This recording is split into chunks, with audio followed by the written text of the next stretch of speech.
Hello everyone, कैसे हैं आप लोग। और आज हम बात करने वाले हैं हिंदी भाषा और नैतिक मूल्य यानी कि हमारा Hindi language and moral values के बारे में, जो है हमारा BA, BSc, BCom, BSc home science, BCA, BA management second year students के लिए।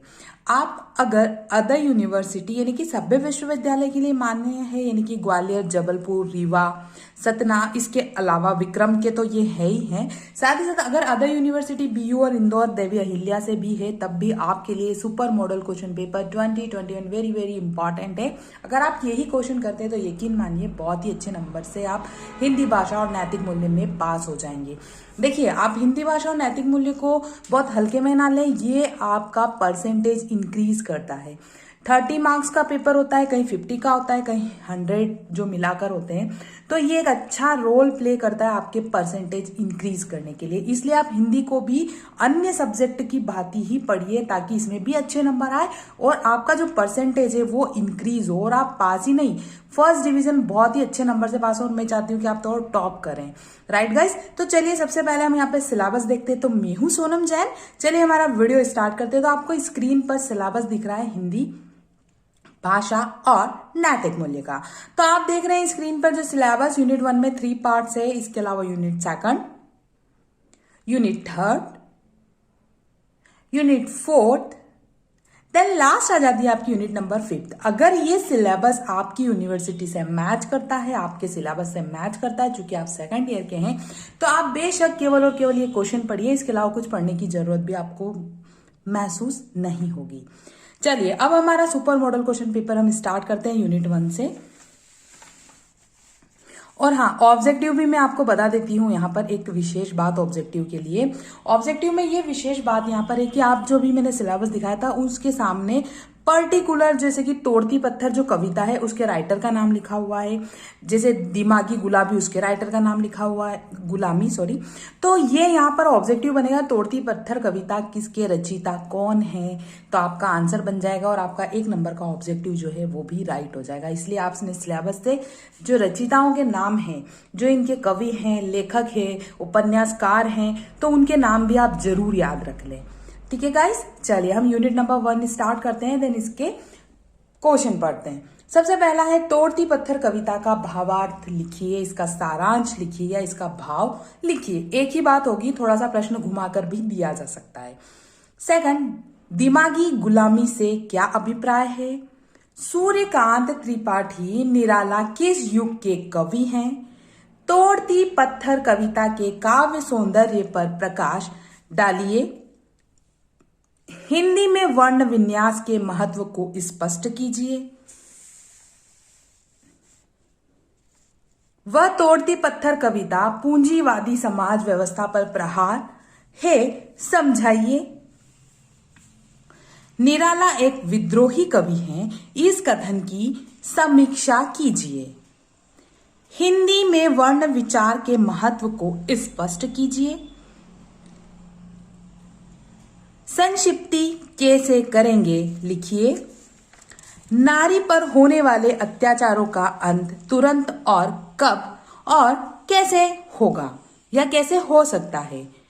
दुख भूख भरी दुनिया में सौंदर्य दर्शन व्यर्थ है, समझाइए। ये तीनों क्वेश्चन यूनिट नंबर 2 के, एक्चुअल में वहां जगह नहीं थी इसलिए मैंने यहां लिख दिया है, तो आप ध्यान रखिए ये यूनिट नंबर 2 के हैं। कुछ क्वेश्चंस यहां हैं इसके, जो हमारे यूनिट नंबर 2। चीफ की दावत कहानी का सारांश लिखिए या इसका उद्देश्य लिखिए, या चीफ की दावत कहानी में कवि क्या कहना चाहता है या इस कहानी में क्या बताना चाहता है उसको लिखिए। तो अगर आपको क्वेश्चन घुमाकर भी पूछ लिया जाए तब भी घबराने की जरूरत नहीं है। नेक्स्ट है, नारीत्व के अभिशाप निबंध के आधार पर लेखिका के नारी संबंधी विचार लिखिए। चीफ की दावत कहानी के माध्यम से परिवार में बुजुर्गों के प्रति किए जाने वाले व्यवहार पर टिप्पणी लिखिए। हिंदी में कितने प्रकार के विराम चिन्हों का प्रयोग किया जाता है, लिखिए। या हिंदी में विराम चिन्ह कितने होते हैं, शॉर्ट में लिखिए। बड़ा क्वेश्चन भी हो सकता है, शॉर्ट में भी हो सकता है। और हाँ, थोड़े क्वेश्चन आपको ज्यादा लग रहे होंगे क्योंकि हिंदी में ज्यादा बड़े बड़े उत्तर तो नहीं लिखना होते। और ये हमारे बीए, बीकॉम, बीएससी, बीसीए और बीएससी सभी के लिए हैं। तो आपने देखा ही होगा, तीनों के पेपर होते हैं, अलग अलग दिन भी होते हैं। अगर एक दिन भी है तो तीनों के पेपर अलग अलग आते हैं। इसलिए आप कम से कम इतने क्वेश्चन तो कर ही सकते हैं अच्छे नंबर लाने के लिए। नारी के बड़े से बड़े त्याग को संसार ने किस रूप में स्वीकार किया है? विराम चिन्ह से क्या आशय है, इसकी आवश्यकता क्यों है? चीफ की दावत कहानी की कथा तत्वों के आधार पर समीक्षा कीजिए। श्यामानाथ किस कहानी के पात्र हैं? अब आ जाती है आपकी यूनिट नंबर 3। प्रकाश में कौन कौन से गुण होते हैं? सौर्य परिवार के सदस्यों के नाम लिखिए। संधि से आप क्या समझते हैं, उदाहरण देकर स्पष्ट करो। स्पेक्ट्रम से आप क्या समझते हैं? सूर्य के प्रकाश में अंतर्निहित रंगों का परिचय दीजिए। सूर्य से पृथ्वी की दूरी कितनी है, या पृथ्वी से सूर्य की दूरी कितनी है? इंद्रधनुष बनाने की प्रक्रिया समझाइए।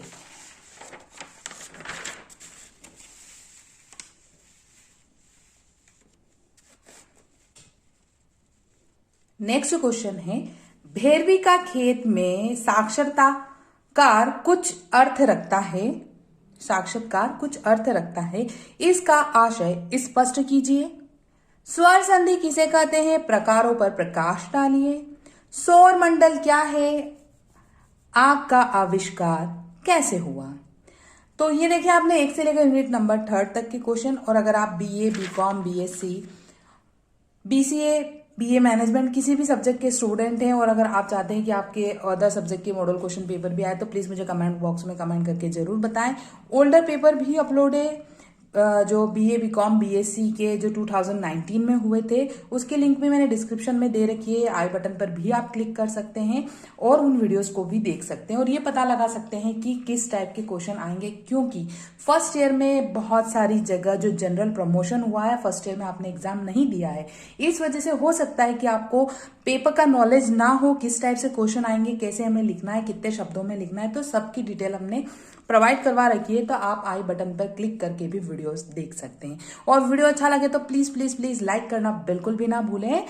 और भी आपके कोई कमेंट है, आप कुछ पूछना चाहते हैं, कुछ बताना चाहते हैं, कुछ आपको पेपर चाहिए, मॉडल सुपर पेपर, तो आप उसके लिए मुझे प्लीज कमेंट बॉक्स में कमेंट करके जरूर बताएं। और अगर आप चैनल पर नए हैं, पहली बार ही मेरा चैनल देख रहे हैं, तो प्लीज चैनल को सब्सक्राइब भी जरूर करिएगा अगर आपको ठीक लगता है तो। अब हम बात करते हैं हमारी यूनिट नंबर 4 की। समास को परिभाषित कीजिए। ये कितने प्रकार के होते हैं, उनके नाम लिखिए। वैसे समास आपने देखा ही, अगर कोई कंपटीशन एग्जाम भी देते हैं और हिंदी आती है तो समास और संधि तो आता ही आता है। तो इस पर्पज से समास जो है यहाँ पर वेरी वेरी इंपॉर्टेंट है। तो 4 प्रमुख वैज्ञानिक आविष्कारों का परिचय दीजिए। डॉक्टर अब्दुल कलाम के जीवन की विकास गाथा पर प्रकाश डालिए। वैज्ञानिक आविष्कारों ने मनुष्य के जीवन को कैसे प्रभावित किया है, समझाइए, लिखिए। डॉक्टर अब्दुल कलाम भारत के राष्ट्रपति कब बने? अव्ययी भाव समास का उदाहरण लिखिए।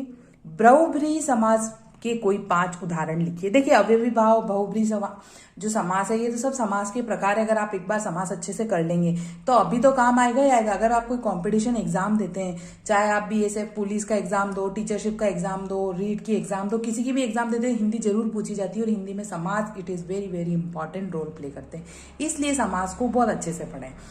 नेक्स्ट है, सपनों की उड़ान पर अपने विचार व्यक्त करो। धूमकेतु किसे कहते हैं, इसके इतिहास के बारे में लिखिए। लास्ट आ जाती है हमारी यूनिट नंबर 5। और इंस्टाग्राम पर चाहे तो आप हमें फॉलो कर सकते हैं। हमने हमारा फेसबुक पेज भी बना रखा है, उस पर भी चाहे तो आप हमें फॉलो कर सकते हैं। कोई कमेंट है, कुछ पूछना है तो हमने आपको बता ही रखा है कि आप व्हाट्सएप पे भी हमसे कांटेक्ट कर सकते हैं। हमने हमारा नंबर भी आप लोगों को दिया हुआ है। राइट गाइस, चलिए हम यूनिट नंबर 5 की बात करते हैं। सादगी पाठ का उद्देश्य लिखिए या इसका सारांश लिखिए या इसका अर्थ बताइए। ये एक ही बात है, इसलिए इसको घुमा के पूछा जा सकता है। शिकागो व्याख्यान का सार लिखिए।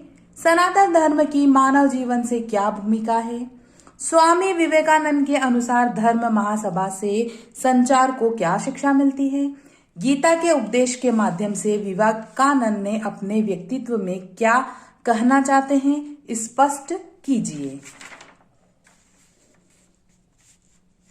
महर्षि अरविंद ने अपने भाषण में क्या संदेश दिया है। सादगी और स्वावलंबन का बीच महात्मा गांधी के मन में कब पड़ा। सादगी पाठ से आपको क्या शिक्षा मिलती है। तो देखा गाइस, आपने एक छोटे से ही प्रश्न है, बहुत ज्यादा बड़े प्रश्न नहीं, और इनके उत्तर कम से कम 5 या 7 लाइन से ज्यादा के नहीं है, और होगा तो किसी किसी के तो 1-2 लाइन के। तो आशा करती हूँ ये सब क्वेश्चन आप याद करके बहुत ही अच्छे नंबर से पास हो जाएंगे एग्जाम में। And thank you guys watching for my video and all the best for exam. Thank you.